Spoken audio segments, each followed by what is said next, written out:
Coming up on 5 Minute News. UK black activist critical in hospital after shooting. Families urge legal changes to prevent more police killings. And Biden condemns attacks on US Jewish community as despicable. It's Tuesday, May 25. I'm Anthony Davis.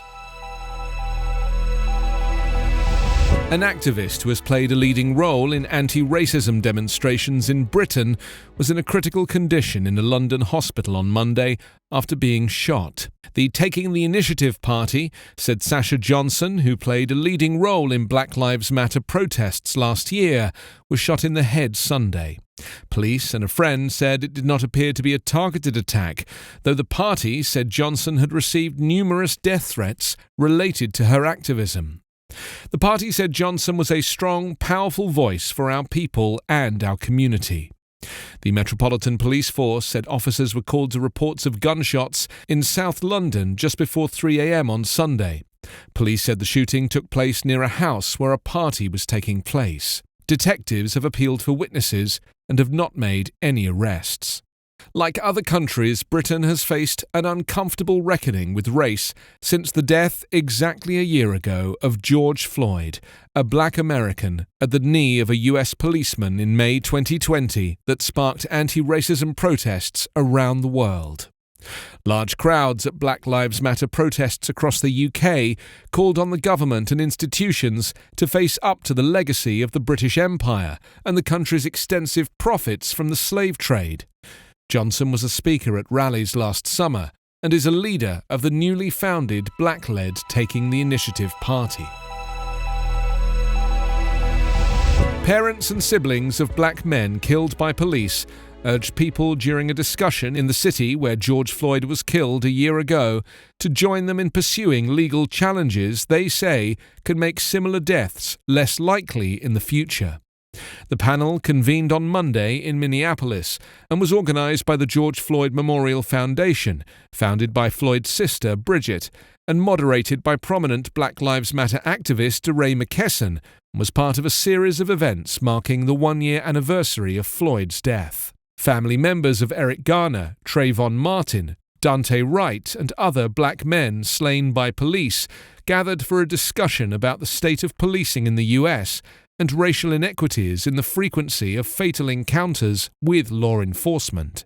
The families also discussed the role of lawmakers in making changes to hold police accountable and how community members can support the loved ones of those killed by police.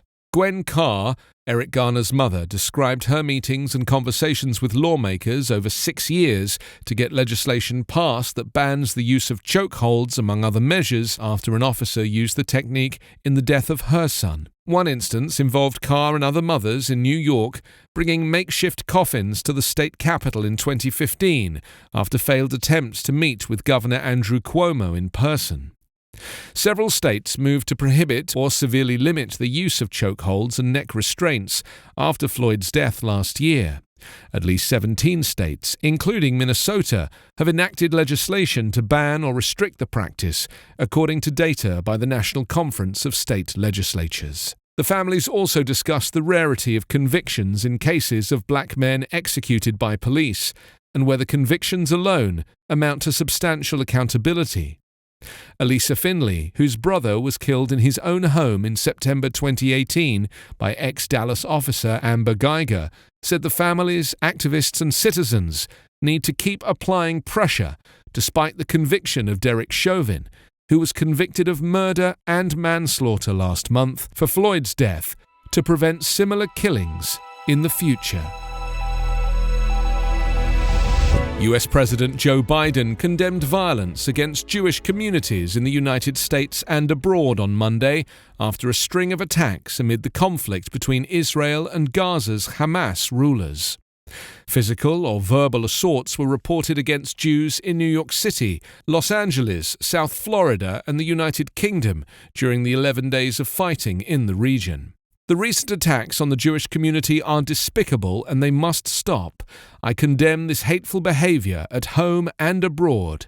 It's up to all of us to give hate no safe harbor, Biden wrote in a Twitter post.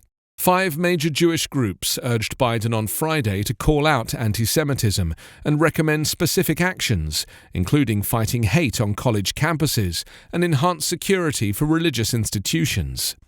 In a letter, the group said there had been numerous anti-Semitic incidents around the world and in the United States, including on social media, since the Gaza conflict began.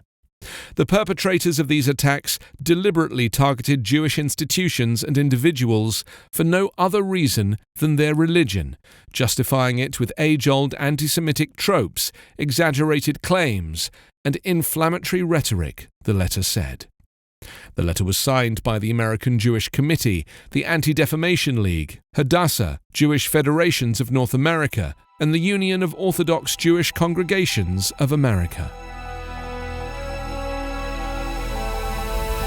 You can subscribe to 5 Minute News on YouTube with your preferred podcast app. Ask your smart speaker or enable 5 Minute News as your Amazon Alexa flash briefing skill.